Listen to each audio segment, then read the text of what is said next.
Halo semuanya, selamat datang di channel Auto ID. Dan kali ini kita akan mereview X-Trail T31 tahun 2010 dan bermesin 2000 cc. Dia ini pakai transmisi CVT dan ini yang versi sebelum facelift ya, karena di generasi ini dia ada yang versi facelift itu kalau nggak salah tahun 2011 akhir. Tapi yang ini yang sebelum facelift. Tanpa berlama-lama lagi, langsung aja kita mulai reviewnya. Di generasi kedua ini, dia ini sebenarnya berubah semua ya, part-partnya dia baru semua. Tapi dia masih mengusung gaya desain yang sama. Dia masih boxy, mengotak, dan masih menggunakan tarikan-tarikan garis yang tegas. Di depannya sini, karena ini yang tipe 2000 cc ST ya, dia gak dapat proyektor, masih multi reflektor semua, dan masih full halogen. Fog lampnya juga masih full halogen. Dan karena dia tipe ST, dia tidak dapat lampu sorot yang di sini. Lampu sorot yang di sini hanya ada di tipe XT aja. Tipe ST dia gak dapat. Lalu di sininya tarikan garis yang tegas. Ini juga bahasa desainnya Nissan V-shape, tapi V-nya agak sampai bawah, cuma sebagian aja. Lalu khas sebuah SUV dia juga dapat aksen-aksen hitam di sini. Lalu karena unit yang kali ini kita review itu yang tipe ST ya, jadi dia gak dapat headlamp washer. Headlamp washer ini hanya dapat di tipe Autek dan juga tipe XT. Tipe yang ini dia gak dapat. Lalu di bagian samping, kalau X-Trail T30 itu dia fendernya fiber ya, kalau ini dia udah plat seperti mobil normal pada umumnya. Ini spion masih manual lipatnya, tapi sudah pengaturannya sudah bisa elektrik. Ini ada lampu sennya. Dan untuk velgnya ini dia ukurannya R16. Desainnya ini beda ya dengan tipe yang lain. Dan saya cukup suka dengan desainnya ini karena desainnya ini selaras dengan desain mobilnya. Dia ini wild dan juga adventure.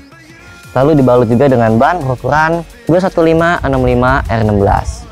Lalu di samping sini dia juga masih dihiasi oleh tarikan-tarikan garis yang tegas dari ujung sampai ke belakang sini.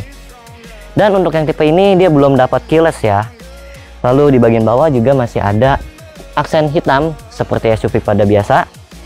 Lalu karena dia tipe ST, dia tidak mendapatkan roof rail seperti tipe XT. Dia masih polosan seperti gini. Lalu untuk pengereman, dia ini sudah cakram di keempat titiknya. Suspensi depan dia make percent start dan suspensi belakang dia pakai multi-link. Di bagian belakang dia desainnya juga masih konsisten dengan guratan-guratan dan juga tarikan garis yang tegas. Dan untuk stop lampnya, dia ini kan yang tipe sebelum facelift ya, jadi dia warnanya kuning. Kalau yang udah facelift, dia ini warnanya putih. Dan ini sudah dilengkapi dengan spoiler, ada high mount stop lampnya, ada defogger, dan juga sudah ada wiper. Tapi dia belum ada sensor mundur ya. Lalu lampu mundurnya ini dia ditempatkan di bawah bumper ya. Kalau secara estetika, dia ini sebenarnya bagus sih. Jadi dia bisa membuat desainnya itu kelihatannya lebih clean gitu, lebih rapi. Tapi sayangnya tidak semua orang itu aware dengan posisi lampu mundur yang ada di bawah bumper ini. Desain memang kembali lagi ke selera kalian masing-masing ya. Tapi secara keseluruhan saya suka dengan desain mobil ini. Desainnya ini sangat berkarakter, timeless, dan juga kental nuansa wild dan juga adventure-nya. Apalagi yang tipe XT ya, dia ada lampu sorotnya di sini. Namun sayangnya ya, meskipun desainnya ini udah wild dan adventure banget, udah SUV banget lah desainnya. Apalagi yang tipe XT dia ada lampu sorotnya di atas, jadi kesannya itu udah siap masuk hutan gitu. Namun sayangnya yang tipe 4-wheel drive itu gak masuk di Indonesia. Sampai-sampai pemilik sebelum mobil ini itu ngidam yang 4-wheel drive sampai dia tempelin emblem 4x4 di sini. Tapi sebenarnya ini bukan 4x4. Padahal kalau masuk sih emang sih harganya bakal lebih mahal, tapi bakalan keren banget sih, apalagi kalau masuk yang tipe dieselnya. Lalu kita bahas bagasinya ya. Dia tombolnya sudah pakai tombol, bukan pakai tuas. Jadi elektrik. Bukan electric tailgate, tapi hanya tombolnya aja yang dia pakai elektrik. Dan bagasinya ini dia luas. Saya juga suka lantai bagasinya ini dia pakai plastik, bukan pakai budru. Jadi ini tuh cocok sama mobilnya ya, karena mobil begini kan biasanya dia pakainya agak kotor-kotor ya. Jadi kalau misalnya taruh barang yang kotor di sini, tanah-tanah gitu lebih mudah untuk dibersihkan. Dia juga ada partisi. Dan lucunya dia dikasih seperti ini, pemisah partisi. Jadi kalian bisa taruh di sini, dan ada di samping sini. Jadi bisa mengurangi guncangan barang. Ini juga plastiknya lumayan tebal ya. Lalu di bawah sini juga ada tempat buat kalian taruh sesuatu. Dan di sininya ini juga ada tempat toolkit lumayan besar. Ini ada tempat partisi juga di sini yang lumayan besar juga. Nah, lalu saya juga suka attention to detailnya. Dia ini dikasih lampu di bagasinya. Dan lampunya ini dia bisa sorotnya itu bukan ke lantai doang ya, dia sorotnya juga ke bagasi. Dan di bagasinya juga ada lampu di bagian sininya. Bagasi eksternal ini tergolong besar. Namun, jika kalian masih merasa kurang, kalian bisa melipat jok baris kedua dengan pembagian 60-40. Dan hasil pelipatannya bisa benar-benar rata lantai. Tidak ada gundukan apapun, bahkan lantai bagasi plastiknya diteruskan hingga ke baris kedua. Mesinnya menggunakan unit 2000 cc MR20DE, DOHC dan berteknologi dual CVT-C. Tenaganya dia menghasilkan tenaga 139 PS dan torsinya dia lumayan 198 Nm.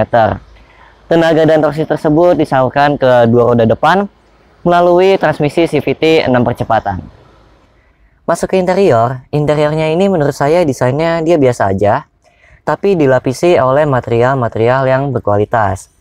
Ini yang hitam ini dia semuanya soft touch, ini juga soft touch, ini juga soft touch, ini soft touch, dan door trimnya ini juga soft touch di sini. Untuk ini masih plastik biasa, tapi yang sini dia juga sudah soft touch. Lalu dia juga sudah dilengkapi oleh jok kulit. Jok kulitnya ini kombinasinya mengikuti seperti warna dashboard ya, dia kombinasi hitam dan juga abu-abu. Untuk yang bagian abu-abunya ini dia motifnya perforated ya. Untuk kepraktisannya dia ini sudah lumayan banyak meskipun tidak sebanyak pendahulunya ya yang T30. Kalau di T31 ini dia lumayan banyak tapi gak baik-baik banget. Di sini ada tempat penyimpanan yang besar. Di sini ada cup holder dilengkapi dengan ventilasi AC, jadi bisa mendinginkan minuman kalian. Lalu ini ada tempat penyimpanan terbuka. Ini ada laci penyimpanan tertutup, lumayan buat taruh uang. Lalu ini ada tempat penyimpanan juga. Ada dua cup holder di sini dan dikasih tempat ininya ya, pelapis karetnya. Lalu ini ada center console box, dia lumayan besarnya. Dan sudah dilapisi juga oleh kulit dan empuk. Di door trim, side pocket door-nya dia lumayan sedang sih, gak besar-besar banget. Tapi sudah dilengkapi dengan satu cup holder. Lalu di sini dia glove box-nya juga lumayan besar ya. Yang saya suka dari Nissan adalah selain kebanyakan mobilnya itu memiliki bandingan yang cenderung empuk ya, rata-rata mobilnya juga memiliki jok yang enak seperti misalnya Teana, apalagi Elgrand gitu ya. Bahkan Livina aja dia joknya salah satu yang paling enak di kelasnya. Begitu pula dengan X-Trail T31 ini. Saya joknya lumayan suka dengan joknya. Konturnya dia oke, fitmentnya juga sudah oke, dan juga empuk. Dan pengaturannya juga sudah lengkap. Dia bisa sliding, bisa reclining, dan juga bisa head adjuster. Dan dia juga ada lumbar supportnya di sini, pengaturan lumbar supportnya. Jadi untuk pengaturan jok dia sudah oke. Meskipun sayang ya untuk setirnya pengaturannya hanya bisa tilt, tapi belum bisa teleskopik. Namun keergonomisannya sudah lumayan oke kok. Lalu untuk speedometer dia ini backlightnya warnanya orange ya, amber. Di sini ada indikator bensin, ada indikator suhu, ada outside temperature juga, ada jam. Lalu di sini ada odometer, trip A, trip B, ini range, ada konsumsi BBM, dan ada kecepatan rata-rata. Untuk tuas wiper dia sudah intermittent dan sudah bisa diatur interval waktunya. Tuas lampu dia standar, sudah dilengkapi dengan fog lamp. Lalu di bagian kanan di sini ada 4 slot kosong, ini ada tempat screen, dan dia sudah electric mirror, tapi belum bisa retract ya, masih manual lipatnya. Ini ada power window di keempat sisi, tapi yang bisa auto hanya di sisi pengemudi. Dan ini aja sayangnya autonya hanya bisa auto down aja ya, auto up dia belum tersedia. Padahal di kelasnya ini harusnya sudah punya ya fitur seperti ini. Dan seperti Livina, kalau kita kunci pintunya seperti ini, tapi kita bisa langsung buka. Tuh, kalau di sisi pengemudi kita bisa langsung buka. Lalu kita ke tengah, untuk yang tipe ini dia double din tapi fiturnya ini sangat minim ya. Dia hanya bisa CD dan juga FM AM. Pengaturan equalizernya juga dikit banget nih, hanya bisa bass dan treble. Udah itu aja. Kalau untuk kualitas suara ini kembali lagi ke selera kalian masing-masing dan juga kuping kalian masing-masing. Tapi kalau menurut saya, ini kualitasnya bukan yang terbaik, tapi ya masih mumpuni lah, just oke aja. Mungkin ini terbantu juga oleh speaker pintunya ya, yang kalau saya searching-searching, dia ini katanya pakai Blaupang untuk speaker bawaannya. Kalau untuk suaranya, bassnya ini sebenarnya lumayan ngegebuk ya. Kalau di level 4, dia ini lumayan nge-punch. Tapi midnya ini dia suka ketutupan, karena biasanya saya itu atur di treble-nya di posisi 1. Itu midnya jadi ketutupan. Tapi kalau saya gak naikin treble-nya, lagunya jadi kurang crispy dan kurang clarity-nya itu kurang gitu. Kurang jernih jadinya. Ya, just oke aja lah. Bukan yang terbaik, tapi masih mumpuni. Tapi untungnya untuk staging suaranya, untuk kelebaran suaranya ini dia lumayan.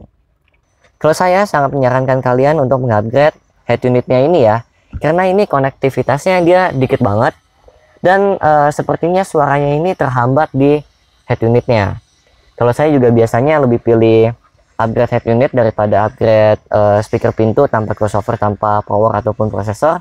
Saya lebih pilih upgrade head unitnya. Karena kalau speaker itu kayak tangan sama kaki gitu, kalau head unit dia kayak otaknya. Jadi kalau speaker mah dia ikutin apa kata head unit aja sih kalau menurut saya. Saya lebih milih upgrade head unitnya. Lalu untuk AC-nya ini masih putaran-putaran biasa ya. Dia belum digital, belum climate control, tapi dia sudah ada heaternya. Dan juga sudah ada defogger depan dan juga defogger belakang. Nih pengaturan AC kipasnya sampai 4.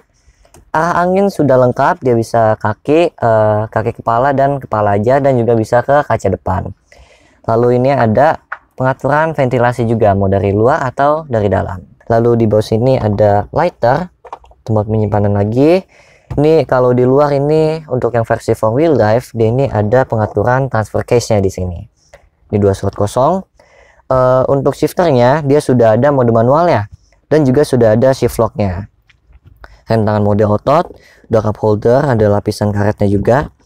Lalu di atasnya ini spionnya sudah ada day and night-nya meskipun masih manual. Ini ada lampu kabin dan sun visornya dia ada cerminnya meskipun belum ada lampunya ya, masih cermin seperti biasa. Di sini juga sudah ada cerminnya. Oke, sepertinya gak ada lagi yang perlu dibahas di depan ini. Kita lanjut aja yuk ke belakangnya. Lalu di baris kedua ini dia ruangannya masih cukup. Headroomnya dia masih oke. Headroomnya oke banget sih. Cuma legroomnya dia tidak spektakuler. Masih ada yang lebih lega lagi di kelasnya. Lalu ini joknya juga sama. Dia masih kulit dan juga lumayan enak konturnya. Dan dia juga ada armrestnya di sini. Dan ini ada partisi penyimpanan sedikit. Kalau untuk kepartisan di sini ada kantong jok kanan dan kiri. Kantong door trimnya dia kecil, ini ada tempat penyimpanan kecil juga, dan ini ada 2 buah cup holder. Di sini juga ada ventilasi AC, dan dia juga sudah ada 3 buah headrest nih, dan dia juga sudah dilengkapi oleh 3 buah seatbelt 3 titik. Jadi untuk di baris kedua ini, saya rasa sudah cukup mumpuni. Di jok kedua ini juga terdapat pengaturan reclining, meskipun sayangnya belum terdapat pengaturan slidingnya. Dan yang unik, 2 cup holder di bagian tengah juga mendapatkan ventilasi AC. Jadi bisa menyejukkan minuman yang kalian letakkan. Sebelum dilanjutkan videonya, saya ingin mengingatkan dulu nih. Jangan lupa untuk subscribe channel ini ya. Karena setiap gerakan dari ujung jari kalian dalam mengklik tombol subscribe di channel ini dapat memberikan dukungan emosional yang sangat luar biasa bagi kami. Sehingga kami dapat terus semangat dalam menyajikan konten-konten yang berkualitas untuk kalian semua. Jadi mari kita bersama-sama membangun channel ini agar menjadi lebih baik, dan semoga channel ini dapat menjadi referensi bagi kalian dalam mencari informasi mengenai dunia otomotif. Oke, sekian pesan-pesannya. Mari kita lanjut lagi ke videonya.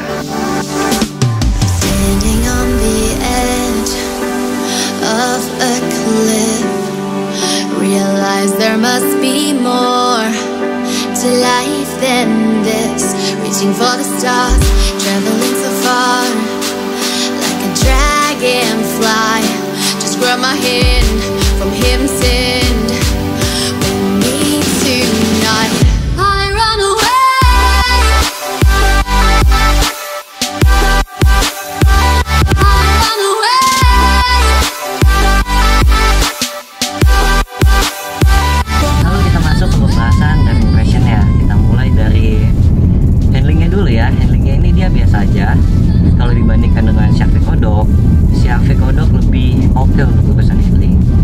dan radius putarnya juga biasa aja, nggak kecil-kecil banget.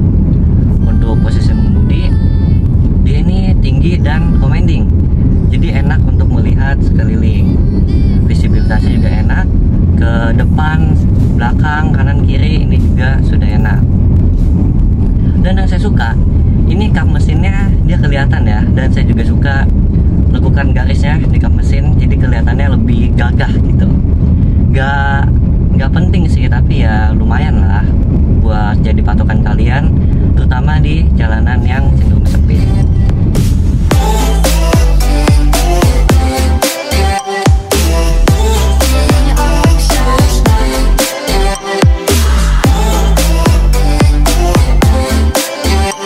Kalau untuk kenyamanannya, XL ini gak usah diragukan lagi ya. Dia nyaman, suspensinya enak, empuk, lembut, dan kalau di jalanan yang rusak, dia juga enak suspensinya. Dan kalau ketemu jalanan yang gak begitu baik, ini lebih enak kita bawanya agak kencang, agak dihajar, lebih gak berasa lagi tuh. Ini mirip-mirip kayak Captiva nih. Captiva juga kalau jalanan yang gak begitu baik, dia lebih enak kita agak hajar daripada kita bawa pelan. Oh ya, kita tadinya juga pengen review Captiva, tapi karena mobilnya udah kejual, jadi kita gak jadi review. Itu juga enak tuh mobilnya tuh, apalagi kalau kita cruising di jalan tol ya. Wah, itu Captiva enak banget, suspensinya dia enak buat cruising. Kalau dibandingkan dengan ini, saya lebih suka settingan suspensinya Captiva kalau untuk cruising di jalan tol. Bukan berarti ini gak enak ya, ini enak, tapi Captiva lebih oke lagi. Tapi kalau bicara tentang keempukan dan kelembutan, XL ini lebih empuk dan lebih lembut jika dibandingkan dengan Captiva. Overall sih ini mobil nyaman banget sih, suspensinya enak kok. Lalu untuk tenaga, untuk yang tipe ini yang 2000 cc, ini tenaganya masih oke kok, masih boleh kok dia ngisi gitu tenaganya. Tapi emang dia bukan yang tipenya jambak-jambak gitu ya, dia tarikannya cenderung halus. Ini karena pemakaian transmisi CVT-nya ya, jadi dia tarikannya itu cenderung halus. Dan kalau T31 yang 2.5 saya belum pernah coba, tapi kalau yang T30 yang generasi sebelum ini, yang 2500 cc itu saya pernah coba, dan kalau dibandingin sama yang ini bedanya lumayan jauh. Kalau yang lama itu yang 2.5 dia lebih ngejambak. Itu juga mungkin salah satunya karena penggunaan transmisi torque converter. Karena kalau yang dulu kan dia pakainya matic konvensional ya. Kalau yang sekarang dia pakai CVT. Karena kalau biasanya itu matic konvensional dia jambakannya itu lebih ngegentak daripada CVT. CVT dia halus banget jambakannya. Tapi ya ini juga sudah oke kok, sudah bertenaga. Kalau tarikan bawahnya, putaran rendahnya dia emang biasa aja ya. Tapi kalau misalnya udah di atas, ini juga oke-oke aja. Lumayan kok, lumayan kencang juga di putaran atasnya. Dulu XL terkenal sebagai mobil yang boros. Tapi di generasi yang ini, setelah mendapatkan cukup banyak improvement, salah satunya penggunaan transmisi CVT, dia jadi irit.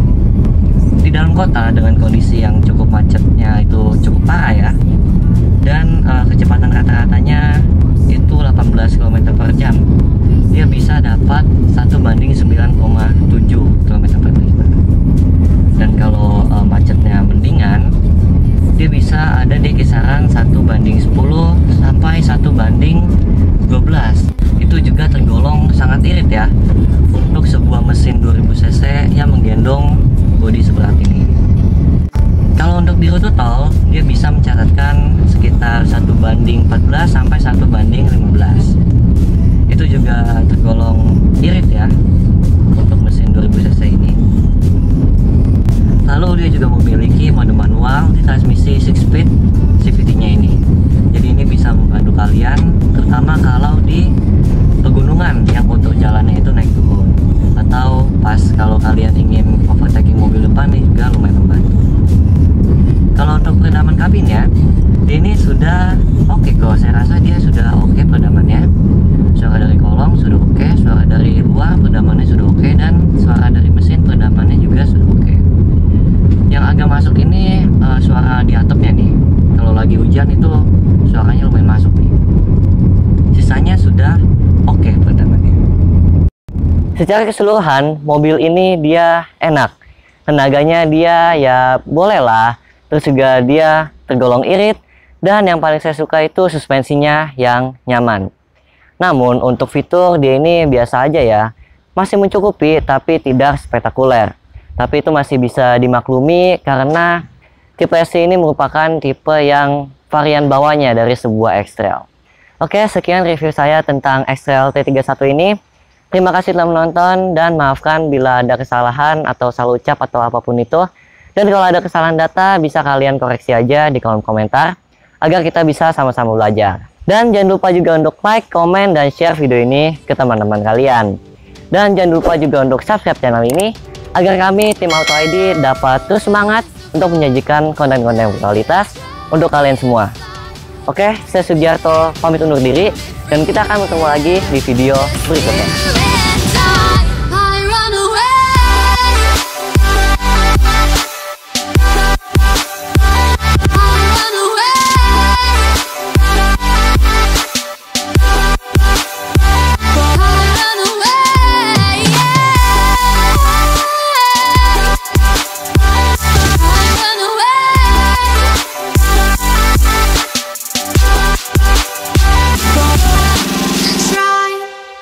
To find a place